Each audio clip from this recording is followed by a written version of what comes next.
자기를 감싸 안는 새벽의 우물. 오늘의 이야기는 라자가 근처 한 작은 수행처에서 시작되었습니다. 해가 기울어가고 숲 그림자가 길게 내려앉은 저녁이었습니다. 그날 수행처 뒤쪽 우물가에는 한 젊은 수행자가 조용히 앉아 있었습니다. 그의 이름은 마하난다였습니다. 마하난다는 얼마 전까지 장터에서 일하던 청년이었습니다. 성급한 성격과 거친 말투로 사람들과 다투는 일이 잦았습니다. 술기운에 내뱉은 말로 친구를 깊이 다치게 한 뒤 그는 깊은 수치심에 사로잡혔습니다. 결국 그는 마음을 돌이켜 수행자의 길에 들어섰습니다. 수행처에 몸을 두게 된 뒤로도 그의 마음은 좀처럼 편해지지 않았습니다. 조금만 실수를 해도 속으로 자신을 심하게 꾸짖었습니다. 사소한 생각 하나가 스쳐 지나갈 때마다 그는 마음속에서 자신을 밀어내듯 비난했습니다. 그날도 그는 우물가에 앉아 물속을 들여다보고 있었습니다. 물에는 저녁 하늘과 함께 그의 얼굴이 비치고 있었습니다. 그 얼굴에는 깊은 피로와 자기 미움이 깃들어 있었습니다. 나는 언제까지 이렇게 추한 마음을 안고 살아야 하는가? 부처님 곁에 앉아 있어도 나는 여전히 더러운 돌덩이 같은 사람이다. 마침 그때 부처님께서 뒤쪽 숲길을 따라 천천히 걸어 나오고 계셨습니다. 부처님께서는 우물가에 앉아 있는 마하난다의 모습을 보고 조용히 다가오셨습니다. 마하난다는 부처님이 옆에 서 계신 것을 보고 황급히 일어나 합장했습니다. 부처님께서는 옆에 앉으라고 손짓하셨습니다. 두 사람 사이로 저녁 바람이 조용히 스쳐 지나갔습니다. 한동안 침묵이 흐른 뒤 부처님께서 부드러운 목소리로 물으셨습니다. 마하난다여, 그대의 얼굴에는 오래된 상처의 그림자가 드리워져 있구나. 지금 그대의 마음에는 어떤 말이 오가고 있느냐? 부처님이시여, 저는 저 자신이 늘 부끄럽습니다. 예전의 잘못이 잊히지 않습니다. 수행자가 되었으나 마음속에는 여전히 더러운 생각이 올라옵니다. 그럴 때마다 저는 속으로 저를 무너뜨리는 말을 반복합니다. 나는 형편없는 사람이다. 나는 변할 수 없다. 이런 마음으로 어떻게 수행자의 옷을 입고 있겠습니까?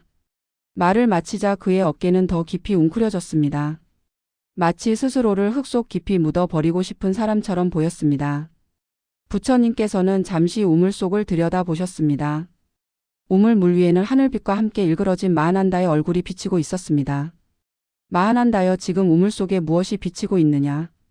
저의 얼굴이 비치고 있습니다. 그렇다면 우물이 더럽기 때문에 그대의 얼굴이 일그러져 보이는 것이냐? 아닙니다. 물결이 흔들려 제대로 보이지 않을 뿐입니다. 부처님께서 잔잔한 미소를 지으셨습니다. 우물이 자신을 더럽게 만든 것은 아니다. 다만 비추어진 모습을 있는 그대로 보여줄 뿐이다. 그대의 마음도 이 우물과 같다. 행동과 생각이 비추어질 뿐. 마음 자체가 더러운 것은 아니다. 마하난다는 고개를 들지 못한 채 부처님의 말을 듣고 있었습니다. 부처님께서는 말을 이었습니다. 그대는 과거의 잘못과 오늘의 실수를 떠올릴 때마다 마음속 우물에 돌을 던지고 있다.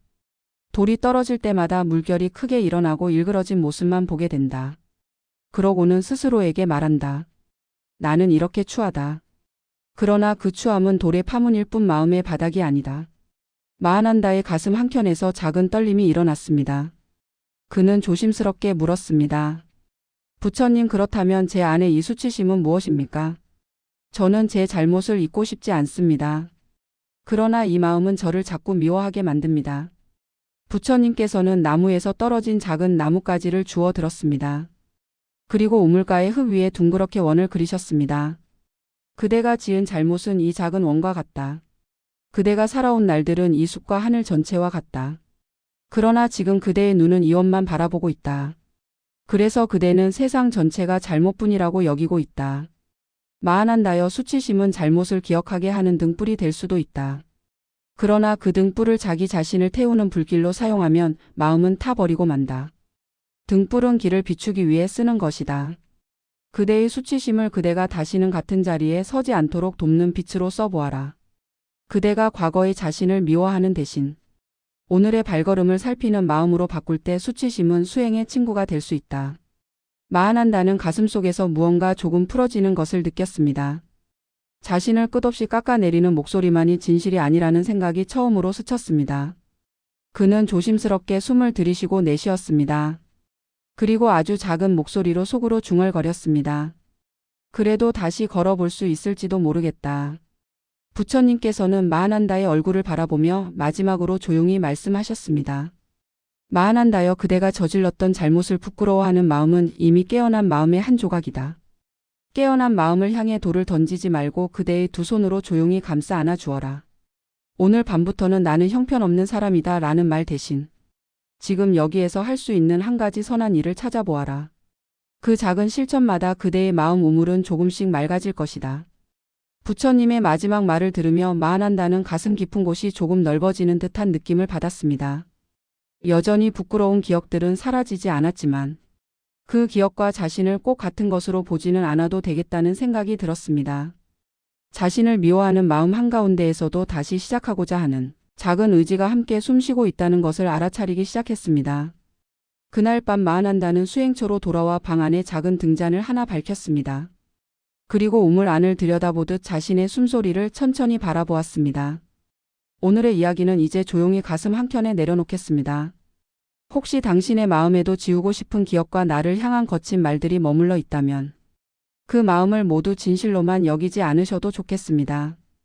오늘만큼은 그 거친 목소리들 사이에서 여전히 다시 시작하고자 하는 작은 숨을 살며시 바라보시길 바랍니다. 그 숨을 지켜보며 나에게도 한 번쯤은 부드러운 말을 건네주시기를 바라겠습니다.